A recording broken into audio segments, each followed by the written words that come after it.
Hi, how are you all? I hope that all of you are doing well. तो preNEET वाली ये जो series है इसमें हम मैग्नेटिज्म एंड मैटर ये एनसीईआरटी का एग्जाम्पल है। और इस सवाल को बहुत तरीके से बनाया जाता है और इसके छोटे छोटे पार्ट्स तोड़ दिए जाते हैं अलग अलग। मतलब ये एक ही सवाल को तीन चार सवाल बना के पूछ लिया जाता है। अब ध्यान से एक एक बात मेरी ध्यान से सुने, ठीक है? ये सिस्टम क्या है, एक बार इस सवाल को पढ़ें। ये इक्विलिब्रियम और अनस्टेबल या स्टेबल इक्विलिब्रियम, फिर हम इस तरह के और भी सवाल करेंगे, दो सेट करेंगे। दो सेट में मैं आपको यकीन के साथ कह सकता हूं, यकीन के साथ, कि आपका यहां से सवाल गलत नहीं होगा, मेरी गारंटी है। अगर ध्यान से देखें आप, ये सवाल कह रहा है आपसे कि फिगर 5.5, ये जो फिगर है, ये जो फिगर है, हम सॉल्यूशन बाद में देखेंगे, सॉल्यूशन नहीं देखते हैं, पहले हम करने का तरीका देखते हैं। The arrow shows, sorry sorry, a small magnetized needle P placed at a point O, O point पर रखी हुई है। तो ये किसकी बात कर रहा है? इस निडल की, मैग्नेटाइज निडल है और ये, ठीक है? तो इसका मैग्नेटिक मोमेंट समथिंग m होगा, इसका कुछ m होगा ऐसे, ठीक है? अब ये हम एनालॉजी कहाँ से सेट करते हैं? Electric dipole. तो अगर आप देखो, पहले मैं आपको ये कुछ बात बता देता हूँ। अगर लेट्स सपोज ये माइनस क्यू है, ये बच्चे प्लस क्यू है, तो डाइपोल मोमेंट कैसे होगा? ऐसे। और ये होता है एक्सियल और ये होता है इक्विटोरियल। एक्सियल पे तो उसी डायरेक्शन में इलेक्ट्रिक फील्ड होगा और यहाँ ऑपोजिट डायरेक्शन में होगा। ये आपको पता है नहीं है, इक्विटोरियल पे ऑपोजिट डायरेक्शन में होता है। अब सेम एनालॉजी हम किसके लिए यूज करेंगे? मैग्नेटिक मोमेंट के लिए, यानी कि मैग्नेटिक डाइपोल के लिए। अब ये कहता है कि ये आपने कितने, छह मैग्नेटिक निडल और आपने अनदर आइडेंटिकल मैग्नेटाइज निडल, छह ऐसे रखे हुए हैं सिक्स पोजीशन पे। ऐसे ऐसे आपको दिख रहा है, ये एक दो तीन चार पाँच छः। और एरो क्या शो कर रहा है? इन सब की एरो क्या शो कर रहा है? ये एरो यानी कि एम की डायरेक्शन। पहला सवाल पूछता है आपसे, in which configuration system is not in equilibrium. तो सिस्टम इक्विलिब्रियम में नहीं है, तो इसका मतलब टॉर्क क्या होगा? नॉन जीरो, यानी कि टॉर्क जीरो नहीं है। इक्विलिब्रियम की कंडीशन क्या होती है? टॉर्क जीरो होना चाहिए, ये इक्विलिब्रियम। उसके बाद मुझे पता चल गया इक्विलिब्रियम तो है। फिर स्टेबल और अनस्टेबल की कंडीशन क्या होती है? यू क्या होनी चाहिए? Potential energy minimum. ये अनस्टेबल है तो पोटेंशियल एनर्जी क्या होनी चाहिए? यहाँ मैक्सिमम। और स्टेबल है तो पोटेंशियल एनर्जी क्या होगी? मिनिमम। ये कंडीशन है जो मुझे याद रखनी होती है। आप कहेंगे हाँ सर, मिनिमम क्यों? अरे भाई सीधी सी बात है, तेरे को गुस्सा आ रहा है तो तू एक्साइटेड स्टेट में होगा ना। कहता है ना, गुस्से में फैसला नहीं लेना चाहिए, स्टेबल हो जा भाई, शांत हो जा पहले। यानी कि पोटेंशियल एनर्जी मिनिमम, यानी कि तेरी जब एनर्जी मिनिमम होगी तब तू स्टेबल होगा, तो वही इसके साथ है। तो पोटेंशियल एनर्जी क्या है? यहाँ मिनिमम होनी चाहिए भैया, ठीक है? अब अब हालांकि इसका ऐसे गुस्से गुस्से से लॉजिक नहीं होता है, वो आपको पहले भी पता है कि अगर डाइपोल को आप ऐसे रखोगे, ये प्लस है, ये माइनस है, आप इसको डिस्प्लेस करोगे, ये तो थोड़ा गोलीबाजी वाली बात हो जाती है, ये ऐसे। और इलेक्ट्रिक फील्ड ऐसे है, ठीक है? इलेक्ट्रिक फील्ड वाले कॉन्सेप्ट से बता रहा हूँ। तो इस पे फोर्स कहाँ लगेगा? ऐसे। इस पे फोर्स कहाँ लगेगा? ऐसे। जैसे ही आपने डिस्प्लेस किया इधर की तरफ, तो ये वापस इस पे टॉर्क किस सेंस में टॉर्क लगेगा? इधर। तो ये वापस अपनी मीन पोजीशन की, एमपी की तरफ आएगा। तो अगर आप इस पोजीशन को देखो, अब इस पोजीशन को, किस पोजीशन को देखो आप? ये जो पोजीशन आपने बनाई थी माइनस क्यू और प्लस क्यू, ठीक है? तो यहाँ पी की डायरेक्शन क्या थी? इधर। ई भी किधर है तुम्हारा? इधर। तो u इज इक्वल टू क्या होता है? Minus P E cos theta. Cos कितना बनना है? जीरो, यानी कि माइनस पी, यानी कि मिनिमम। इसलिए हम कहते हैं कि ये कौन सी है, कि पोटेंशियल एनर्जी मिनिमम होनी चाहिए, ठीक है? सिंपल सा लॉजिक है ये। ऐसे हो तो बच्चे को जस्ट ऐसे याद कराने के लिए कह देते हैं अपन लोग कि स्टेबल अनस्टेबल, वो गुस्से वाला एग्जाम्पल ऐसे दे दिया जाता है। वो तो मस्ती मजाक वाली बात है, बाकी फिजिक्स सीखो भाई, गोलीबाजी नहीं। अगर आप ध्यान से अब देखें, ये इस डायरेक्शन में है, तो ये वाली पोजीशन कौन सी बनेगी? एक्सियल। ये कौन सी बनेगी आपकी? इक्विटोरियल। तो एक्सियल में अगर मैं इसकी वजह से, पी की वजह से मैग्नेटिक फील्ड की बात करूं, तो सेम डायरेक्शन में होगा, बी की डायरेक्शन ये होगी, इधर भी बी की डायरेक्शन ये होगी। अगर मैं इक्विटोरियल की बात करूं, भाई ये सारे पॉइंट क्या बनेंगे? इक्विटोरियल। इक्विटोरियल पे ऑपोजिट डायरेक्शन में, यानी कि बी, बी, यानी कि ये बी और ये हो गया बी। हुआ नहीं हुआ? अरे हाँ है ना। अब आ जाता है मेन मुद्दे वाली बात पे। यहाँ एम इधर, एम और इसके बीच में टॉर्क का फॉर्मूला क्या होता है? टॉर्क लिख लो पहले। टॉर्क होता है एम बी साइन थीटा और पोटेंशियल एनर्जी होती है minus M B cos theta. Analogous किसका है? ये ई का। ई क्या? ई में जब आप पढ़ते हैं तो यू क्या होता है? Minus P E cos theta. तो पी की जगह एम आ गया, ई की जगह बी आ गया। एनालॉगस। समझ रहे हैं?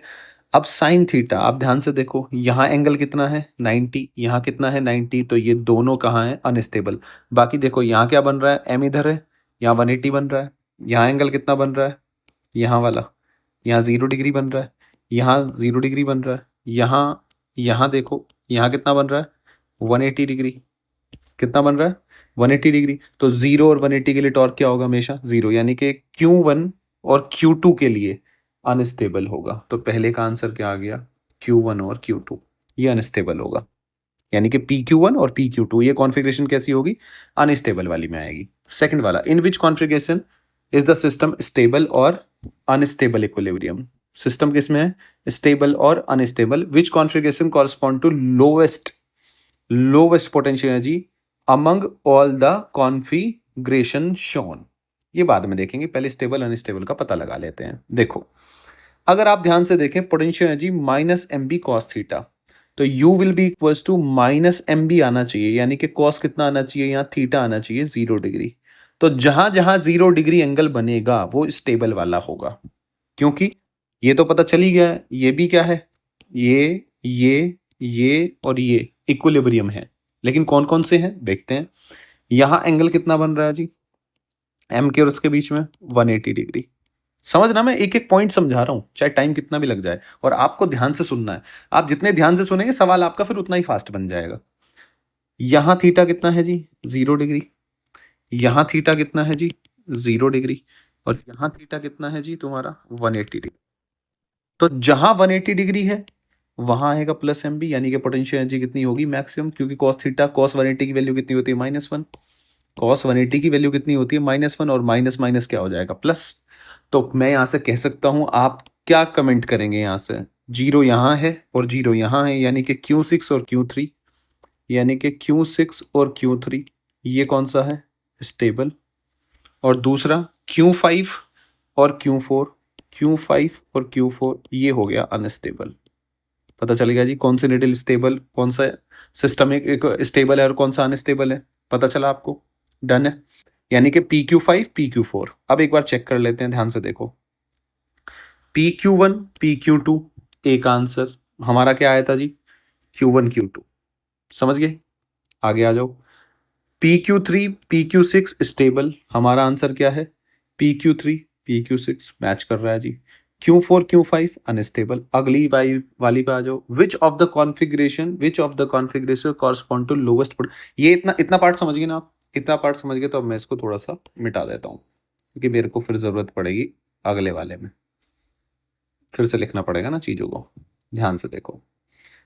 अरे भाई, क्या जीवन में दर्द बहुत है, पर जीना सीखो। देखो जी, आप ध्यान से देखो बच्चे। हाँ जी, तो ये तुम्हारा मैग्नेटिक एम इधर है। आप कहोगे हाँ सर। अब कॉन्फ़िगरेशन की, किस कॉन्फ़िगरेशन की लोवेस्ट पोटेंशियल एनर्जी है अमंग ऑल द कॉन्फ़िगरेशन? अगर आप ध्यान से देखो, ये एक्सियल वाला पॉइंट है। ये पॉइंट कौन से हैं सारे? ये एक्सियल। ये कौन से हैं? एक्सियल।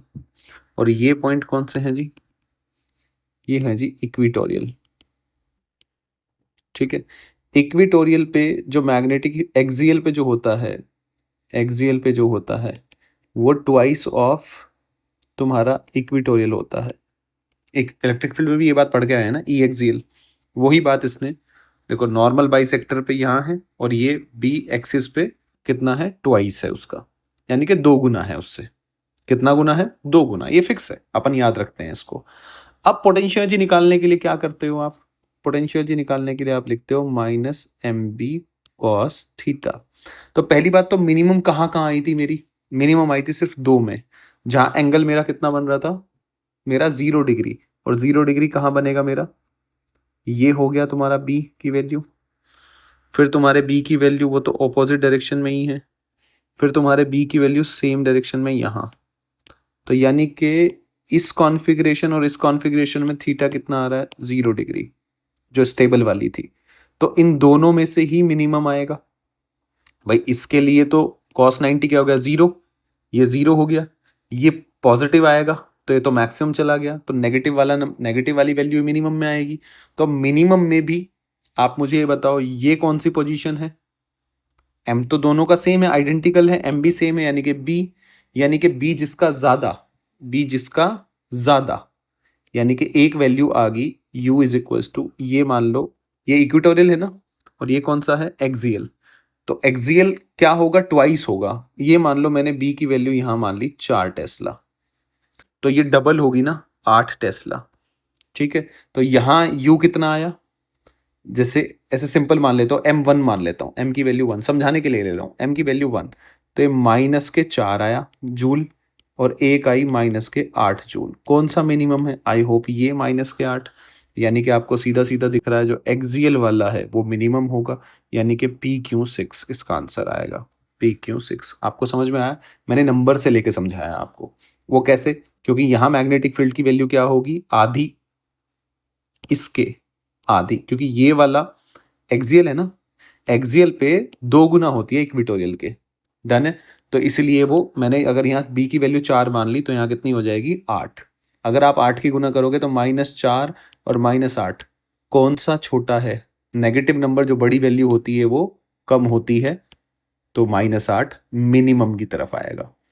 ठीक है, तो आपका ऑर्डर क्या रहेगा, और अगर इसमें ऑर्डर पूछ लगे, सबसे कम ये, उससे ज्यादा ये, फिर ये 0, समझ रहे हैं आप, फिर पॉजिटिव में ये, और सबसे ज्यादा ये एक्सियल वाला। तो ऐसे तुम्हारा एक ऑर्डर भी आप बना सकते हो। तो ये पूरा एक कंप्लीट सवाल है जो आपके समझ में आना चाहिए।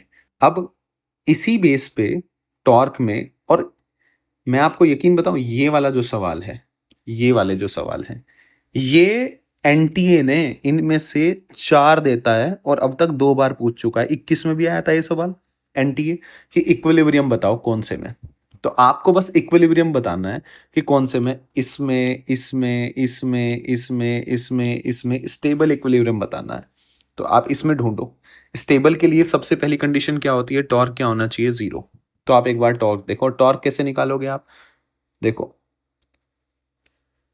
कोई जल्दबाजी वाली बात नहीं है। टॉर्क क्या है जी, M vector cross B vector, तो ये क्या हो जाएगा, एम बी बच्चे साइन थीटा। एम और बी के बीच में एंगल देख लो, एम और बी, एम क्या, एम कैसे निकालते हो आप, लूप के अंदर जिस लूप में करंट जैसे फ्लो हो रहा है, ठीक है, अपनी फिंगर को कर्ल कर लो। जब आप अपनी फिंगर को कर्ल कर लोगे तो थंब आपका डायरेक्शन देगा किसकी, आपको एम की। जैसे आप पहले वाले में ए में जब आप फिंगर कर्ल करेंगे तो आपको सीधा सीधा दिख रहा है आपका थंब कहाँ है, आउटवर्ड डायरेक्शन में आएगा। मैं सोच रहा हूँ क्योंकि डायरेक्शन समझाने में ऐसे थोड़ी मुश्किल होती है, तो मैं अभी मोड भी चेंज करूंगा। मैं क्या सोच रहा हूँ कि जैसे जो ऐसे मतलब पेपर पे मैं थोड़ा वीडियोस बना के डालूं, क्योंकि मेहनत में भी उतनी ही करूंगा, तो बच्चों को ज़्यादा बेटर समझ में आएगा, क्योंकि फिर मेरा हाथ दिखेगा आपको लिखते हुए, तो आपको पूरी फीलिंग आएगी, फीलिंग के साथ आप क्लास ले पाएंगे। अभी क्या है ना, सिर्फ ऐसे थोड़ा सा वो पता नहीं चलता। अब जैसे मैं बोल रहा हूँ कि फिंगर कर्ल करेंगे, तो अभी के लिए आप समझ लो, क्योंकि वो आप सब रीनीट वाले बच्चे हो, तो ये फिंगर क्या करोगे, कर्ल करोगे तो थंब कहाँ है, आउटवर्ड डायरेक्शन में। अगर थंब आउटवर्ड डायरेक्शन में है तो ये मैग्नेटिक मूवमेंट की डायरेक्शन कहाँ की, बाहर, बाहर आई, out of the plane, out of the plane, तो बी के साथ एंगल कितना बनेगा, 90 डिग्री। 90 डिग्री, तो ये साइन 90 की वैल्यू 1, तो टॉर्क नॉन जीरो। तो यहाँ पे तो टॉर्क क्या आया, नॉन जीरो। सिमिलरली यहाँ भी तुम्हारा आउटवर्ड आएगा तो टॉर्क क्या आएगा, नॉन जीरो। यहाँ पे टॉर्क क्या आएगा, यहाँ पे भी टॉर्क आएगा नॉन जीरो। अब या तो ये बनेगा, यहाँ पे भी टॉर्क क्या आएगा, नॉन जीरो। ठीक है, अब यहाँ पे अगर आप देखें इसमें ई पे और एफ में, ई और एफ, ई और एफ, यहाँ एम की डायरेक्शन आएगी ये, फिंगर को कर्ल करेंगे, यहाँ एम की डायरेक्शन आएगी ये। ठीक है, टॉर्क क्या होगा, 0, क्योंकि यहाँ 180 या 0, लेकिन u is equal to minus M B cos theta. तो u is equal to minus M B minimum वो तभी आएगी जब ये क्या है तुम्हारा 0। ये 0 कहाँ बन रहा है, इस वाले केस में एम के और बी के बीच में एंगल कितना है 0 डिग्री। यहाँ एम के और बी के बीच में एंगल कितना है, अरे एक वेक्टर ऊपर एक वेक्टर नीचे 180 डिग्री। तो यहाँ यू क्या होगी, मैक्सिमम। तो ये हो गया अनस्टेबल, पहचानना आया। और ये क्या हो गया, स्टेबल। कई बार अगर यहाँ अब एक सवाल और आता है, उसमें बच्चा फंस जाता है, जब इस तरह का सवाल आता है, यहाँ टॉर्क की वैल्यू पूछता है आपसे, तो थोड़ा सा इस वाले सवाल पे भी अपन चर्चा करेंगे। ठीक है, कई सवाल है, सवाल से सवाल कुछ भी बन सकता है। पर अगर आप ये फिजिक्स फॉर यू फॉलो करते हैं तो आपको बहुत ही बेहतर एक एंगल मिलेगा। देखो, ये जो भी मेरी मेहनत है, ठीक है, लास्ट ईयर मैंने जब ये चैनल शुरू किया था, चीज़ें बनानी शुरू करी थी, पहले मैंने बहुत मेहनत करी, आईआईटी से पढ़ा लिखा, फिर कोटा जाके मैंने बहुत सारी बातें सीखी, और कोटा की उस पावन धरती से मैंने एजुकेशन देखा कि कैसे डिलीवर होता है, बच्चों तक कैसे पहुंच रहा है अच्छी एजुकेशन। फिर मैंने then I decided to put something on this online platform, ताकि वो गांव के बच्चों तक पहुंच पाए। वो जो एजुकेशन, जो मुझे, मैं एक गांव का बच्चा था, मुझे एजुकेशन नहीं मिल पाई। तो ये चैनल किसी से कंपैरिजन के लिए नहीं है। ये चैनल बस बच्चे को एक सही एंगल, एक सही अप्रोच पता चले उसके लिए है। ये उस चीज के लिए नहीं है कि आप कंपैरिजन करो या आपको यहाँ से कोई बात पढ़ के समझ ना आए। तो आप डेफिनेटली, अगर आप अपने फैकल्टी से जाके पूछेंगे तो वो आपको कहेगा कि हाँ बेटा, ये ऐसे ही होता है, या फिर इसमें तू ये गड़बड़ कर रहा है, तेरे ये समझ नहीं आ रहा जहां से भी तू पढ़ के आया है। तो आपको बड़ा हेल्दी, आपको यहाँ से सीख के, मैं हमेशा अपील करता हूँ कि आपको कहीं से सीख के, किसी टीचर को ऐसे चेक नहीं, हर टीचर बेहतर होता है, हर टीचर अपने बच्चों को बेहतर बनाना चाहता है। तो आप, आपके अंदर सिर्फ अपने आप को बेहतर बनाने की एक जिज्ञासा और एक वो हंगर होना चाहिए, ना कि आपको कोई कंपैरिजन करना है। तो और बच्चा जो फेल होता है ना, वो इसलिए होता है क्योंकि वो कंपैरिजन करता है खुद का दूसरे के साथ, एक टीचर का दो। अरे तुम्हारी वो जिंदगी नहीं है, तुम बस सीखो कि क्या चल रहा है। और अगर यहां से भी कोई दिक्कत आ रही है, कोई डाउट फंस रहा है, तो आप अपनी रिस्पेक्टिव कोचिंग में जाके पूछ सकते हैं। ठीक है, आपकी टीचर जरूर हेल्प करेगा। चलें जी, तो अगर आप ध्यान से देखें, समझना, मजा आएगा आपको। ये है ऐसे। अब मैं आपको कुछ 3D दिखाने वाला हूं, आप जैसे जैसे मैं बोल रहा हूं ऐसे इमेजिन करना। आपके सामने ऐसे कॉपी रखी होगी, ठीक है। अब देखो एक्स क्रॉस वाई कितना अच्छा, तो आपका थंब इधर आएगा। ये एक्सिस देखो, एक्स क्रॉस वाई और जेड ऐसे, क्योंकि ये भी एक्सिस कैसे बना, आप यहाँ एक्स और यहाँ वाई नहीं लिख सकते आप, क्योंकि right hand thumb rule follow कराना पड़ता है। अगर आप एक्स क्रॉस वाई करेंगे, ये एक्स क्रॉस वाई, तो ये कहाँ आएगा तुम्हारा, ये ऊपर नहीं आएगा आपका अब थंब, तो आपका जेड एक्सिस ऊपर नहीं, अब नीचे चला जाएगा। समझ रहे हैं आप। तो ये खैर, ये सारी बातों के लिए ही मुझे थोड़ा सा वो अपना हाथ दिखाना पड़ेगा। इसीलिए मतलब मैं अब थोड़ा मोड चेंज करूंगा, क्योंकि मैग्नेट वाला चैप्टर में वहीं पढ़ाऊंगी, क्योंकि पूरा सिलेबस पढ़ाना है मुझे, पूरा सिलेबस डालना है अच्छे से। तो वो मैं इसीलिए थोड़ा सा मोड, मतलब जहां मेरे को जरूरत पड़ेगी हाथ की, भाई डायरेक्शन, आज डायरेक्शन बात करनी है, तो वीडियो को हम वैसे बनाएंगे, टैब पे भी और वैसे भी। तो कुल मिला के अगर आप बात सुने, ध्यान से सुनना बात को। अब जो एम की डायरेक्शन है वो हमेशा परपेंडिकुलर टू द, क्योंकि एरिया वेक्टर की एम की वो डायरेक्शन है, एम की तो कौन सी डायरेक्शन होगी, जो एरिया वेक्टर की डायरेक्शन है। और एरिया वेक्टर आपको फिंगर कैसे कर ले, जिसमें करंट घूम रहा है, जिस डायरेक्शन में करंट घूम रहा है, तो ऐसे। तो ये डायरेक्शन आई, और ये हमेशा परपेंडिकुलर होगी। हमेशा क्या होगी, ये परपेंडिकुलर। अगर ये परपेंडिकुलर है तो एम की डायरेक्शन ये आई। समझ रहे हैं आप, एम की डायरेक्शन ये आई। और एम की डायरेक्शन ये आपको जो दे रखा है, कौन सा भला, ये जो आपको दे रखा है, ये दे रखा है 60 डिग्री। क्यों, क्योंकि ये आपको सवाल में गिवन है 30, लेकिन ये इसके साथ एंगल ये 90 बनेगा। तो 90 बनेगा तो बच्चे ये कितना चला जाएगा, 30। यानी कि ये आपका जो m चला गया वो किस प्लेन में चला गया, इस वाले प्लेन में। तो अब इसके कंपोनेंट ले लो, ये कितना हो जाएगा, m cos 30, m sin 30। यानी कि आपका अब m वेक्टर कैसे बनेगा, अगर आप बनाएं, m vector will be equals to, m cos 30 की वैल्यू क्या आ जाएगी, cos 30 यानी कि sin 60, √3/2 m i कैप। ये माइनस है तो माइनस पहले ही लिख लो, क्योंकि माइनस जे कैप लिखना पड़ेगा, m/2। ठीक है जी, जे कैप। अब आपको टॉर्क लिखना है। टॉर्क क्या होता है, m vector cross b vector B किधर है तुम्हारा, something B naught K cap ऐसे दे रखा है मान लो। एम क्रॉस बी तो करना है, एम क्रॉस बी कर लो। अब आई थिंक आप सब निकाल सकते हैं। तो आई की वैल्यू एम क्रॉस बी, आई यानी कि ये हो जाएगा √3/2, एम तो बाद में लिख लेंगे। जे हो जाएगा -1/2, ये 0 0 0। के की वैल्यू कितनी हो जाएगी जी तुम्हारी, बी नॉट ले लेते हैं यानी कि 1 ले लेते हैं, बी नॉट बाद में लिख देंगे। एम भाई ये तो आएगा ही ना एम बी नॉट, तो ठीक है नंबर्स ले लेते हैं, वहीं से पता चल जाएगा। जब आप आई कैप लिखेंगे तो ऐसे ऐसे इसको छुपा लो, इसकी मल्टीप्लाई इसमें माइनस ये, तो ये कितना हो जाएगा जी, आई कैप -1/2 -0 माइनस जे कैप। जब आप जे कैप करेंगे तो इसको छुपा लेंगे, ये इसकी मल्टीप्लाई इसमें 0, और के कैप क्या आ जाएगा, के कैप अगर इसकी इसमें 0 0 तो के कैप तो आएगा ही नहीं। तो फाइनली आपका आंसर आया टॉर्क की अगर मैं बात करूं एम बी नॉट, ठीक है जी, माइनस बाहर ले लो तो ये आ जाएगा आई कैप बाई 2, ठीक है जी, प्लस √3/2 बच्चे जे कैप। समझ रहे हैं आप, ये आपका टॉर्क आ गया। तो इस तरीके देखो एनसीईआरटी के सवाल हैं, और ये किसके सवाल हैं, एनसीईआरटी के सवाल हैं। यहाँ तो टॉर्क आसान है। टॉर्क आसान कैसे है, टॉर्क क्या आ जाएगा, tau is equal to M into B, sine कितना हो गया 90। तो एम क्रॉस बी आपको पता है किधर आएगा, अगर टॉर्क की डायरेक्शन की बात करी जाए तो आउटवर्ड हो गया, एम की डायरेक्शन क्या आएगी, आउट ऑफ द प्लेन। और एम क्रॉस बी कैसे करोगे, एम क्रॉस बी तो टॉर्क आएगा आपका इधर, ऐसे कुछ डायरेक्शन आएगी। समझ रहे हैं आप, एम क्रॉस बी जब आप करेंगे, एम क्रॉस सॉरी ये सॉरी एम की डायरेक्शन क्या आएगी, आउटवर्ड, ठीक है। अगर आउटवर्ड आएगी तो ये आपका एम क्रॉस बी, हाँ इधर ही आएगी, ऐसे आएगी डायरेक्शन। डन है, ये किसकी डायरेक्शन आएगी, तुम्हारी टॉर्क की। वो तो आपको करना आता ही होगा, एम क्रॉस बी, एम की तरफ से बी की तरफ को फिंगर को कर्ल करना है तो थंब आपको डायरेक्शन देगा। तो ये किसकी डायरेक्शन है, तुम्हारी टॉर्क की। और टॉर्क यहाँ क्या है तुम्हारा, नॉन जीरो।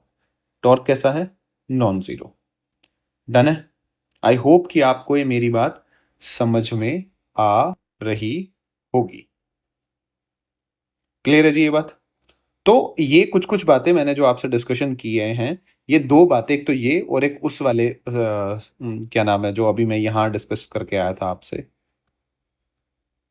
ये जो डिस्कस करके आया था, एक ये बड़ा अच्छा सवाल है।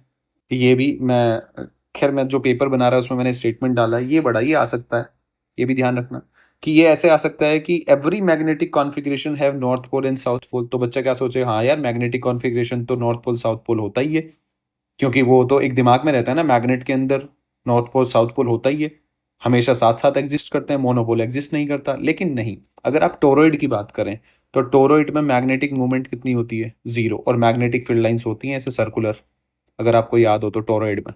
तो ये ऐसा नहीं है कि हमेशा, तो यहाँ केस क्या बनेगा, मस्ट नहीं आएगा, मे आएगा, ठीक है ना, मस्ट नहीं आएगा। Magnetic configuration may have north pole and south pole, but necessary नहीं है, क्योंकि ये टोरॉइड के केस में फेल हो जाता है, जैसे इसने लिखा हुआ not necessary, true only if the source of field has a net non zero magnet. अगर नेट है उसके पास तो टोरॉइड वाले केस में जो मैग्नेटिक मूवमेंट है नेट, वो कितना होता है, जीरो। आई होप कि आपको ये बातें समझ में आ रही होगी। एनसीईआरटी के बहुत सारे ऐसे पॉइंट्स हैं जहां से सवाल बन सकता है, मुझे ऐसा लगता है बिल्कुल बनेगा। तो वो मैं सारे पॉइंट्स आपसे धीरे धीरे धीरे धीरे मैं डिस्कस करूंगा, ताकि आप थोड़ा कंफर्टेबल रहें, थोड़ा बेहतर रहें कि अच्छा यार क्या चल रहा है क्या नहीं हो रहा है। अब जैसे यहाँ पे एक कॉन्फ़िगरेशन है इसमें एनसीईआरटी में ही, मैं आपको दिखाऊं तो, अगर ये बड़ी अच्छी चीज़ है ये, जैसे देखो ये कॉन्फ़िगरेशन जो है ये सोलेनॉइड है, ठीक है। तो सोलेनॉइड में इसने ये कॉन्फ़िगरेशन बना रखी है, जबकि ऐसे बिल्कुल कन्फाइंड नहीं होती इलेक्ट्रिक फील्ड लाइंस, हमेशा सॉरी मैग्नेटिक फील्ड लाइंस हमेशा ऐसे होती हैं। लूप तो बनाएगी ही बनाएगी ना सोलेनॉइड में, तो ये ग्राफ पॉसिबल ही नहीं है। जैसे यहाँ है नॉर्थ से साउथ बिल्कुल स्ट्रेट लाइन इन्होंने बना दिया, नॉर्थ साउथ, ऐसे ऐसे नहीं होता भाई, ठीक है, कर्वेचर होता है। तो ऐसे नहीं होता, बिल्कुल बिल्कुल स्ट्रेट नहीं होती, बिल्कुल स्ट्रेट नहीं होती, ये ऐसे भी बिल्कुल लाई करेगी। क्लियर है। तो आपको ये पता होना चाहिए कि ये वाली जैसे अब ये सीधा ही आ गया डायग्राम, तो आपको पता तो होना चाहिए। कुछ बच्चे तो ये सोचते हैं सोलेनॉइड के अंदर वो एज ए मैग्नेट, अरे सोलेनॉइड जो है वो मैग्नेट की तरह बिहेव कर रहा है, तो तुम्हारा साउथ और तुम्हारा नॉर्थ तो सीधी सी बात है नॉर्थ साउथ ये भी तो बनानी पड़ेगी ना बाहर। हाँ, लॉन्ग सोलेनॉइड में क्या होता है ना, असल में क्या होता है, अगर मैं सोलेनॉइड की बात करूं पर्टिकुलरली, तो सोलेनॉइड में क्या है कि जो आप बनाते हो ना, जो इनफाइनाइट सोलेनॉइड है, मैग्नेटिक फील्ड लाइन ऐसे, तो ये है ना, ये ऐसे दूर दूर होती है, ऐसे दूर दूर ऐसे बढ़ती जाती है। तो बाहर जो फील्ड है वो बहुत वीक होता है, इसलिए हम जब ये वाला एम्पियर्स लॉ लगाते हैं तो इस वाले उसमें हम बी जीरो ले लेते हैं। बी जीरो होता नहीं है, जब हम उसका डेरिवेशन करते हैं ना, B is equal to mu naught N I जो निकल के आता है, ठीक है, तो हम उसमें लूप मानते हैं ऐसे, तो अंदर वाला ये तो जीरो हो जाता है डीएल, और बी जीरो हो गया। अब यहाँ के लिए मैं बी जीरो मान लेता हूँ, तो बी जीरो होता नहीं है। वो होता क्या है कि ये वीक होता है, ये क्या होता है, वीक होता है। तो हम इसको क्या मान लेते हैं कि बहुत ही कम है, तो इसका मतलब बी जीरो ही हो गया इनफाइनाइट के केस में। किसके केस में, इनफाइनाइट, फाइनाइट वाले केस में आप यहाँ बी को जीरो नहीं मान सकते, बी नॉन जीरो होगा। फाइनाइट हो इनफाइनाइट हो कैसा भी हो, नॉन जीरो होगा ही होगा। लेकिन क्या है, फील्ड लाइंस यहाँ फिर इनफाइनाइट के लिए दूर दूर बनती हैं, ऐसे दूर दूर बनती हैं, तो हम इसको B is equal to approximately zero लेके हम वो डेरिवेशन कर लेते हैं। क्लियर है। ये जिस बच्चे को डेरिवेशन याद होगा, क्योंकि अब इस मोमेंट पे तो ऐसा तो है नहीं कि भाई आपको कुछ पता नहीं है, अगर कुछ पता नहीं है तो एग्जाम वैसे भी नहीं होने वाला, ये तो श्योर है, क्योंकि पेपर ही इस बार एनटीए थोड़ा सा अच्छा बनाएगा, तो आप वैसे ही रेस से बाहर हो जाएंगे। तो ये जो बातें मैंने आपको बताई, ये आपको ध्यान रखनी है। क्लियर है। Net magnetic flux through the close surface, ये हमेशा Gauss law in magnetism zero होगा, क्योंकि नॉर्थ पोल और साउथ पोल दोनों अंदर ही है। साउथ पोल को हम कैसे एज ए नेगेटिव चार्ज की तरह एनालॉगस मानते हैं, और जो तुम्हारा नॉर्थ पोल है उसको पॉजिटिव चार्ज की तरह मानते हैं। तो ये बातें आपको क्या रखनी है, ध्यान रखनी है, सब एनसीईआरटी में लिखा हुआ है। ठीक है। अब रही बात मैग्नेटिक मटेरियल की, तो वो उसके ऊपर मैं लेक्चर बनाने लग रहा हूँ, क्योंकि थोड़ा सा बड़ा पड़ रहा है मेरे को, तो थोड़ा मेरे को सेक्शन सेक्शन करके बनाने पड़ रहे हैं। तो वो जब आप लेक्चर पूरा देखेंगे तो आपको एक अलग मैग्नेटिक मटेरियल की अंडरस्टैंडिंग बनेगी कि अच्छा यार ऐसे होता है मैग्नेटिक मटेरियल में, और सब आपको एनसीईआरटी में लिखी हुई बातें ही मैं एक्सप्लेन करूंगा, और आपको मजा आएगा मतलब। तो मिलते हैं नेक्स्ट वीडियो में, उम्मीद है कि आप एंजॉय कर रहे होंगे।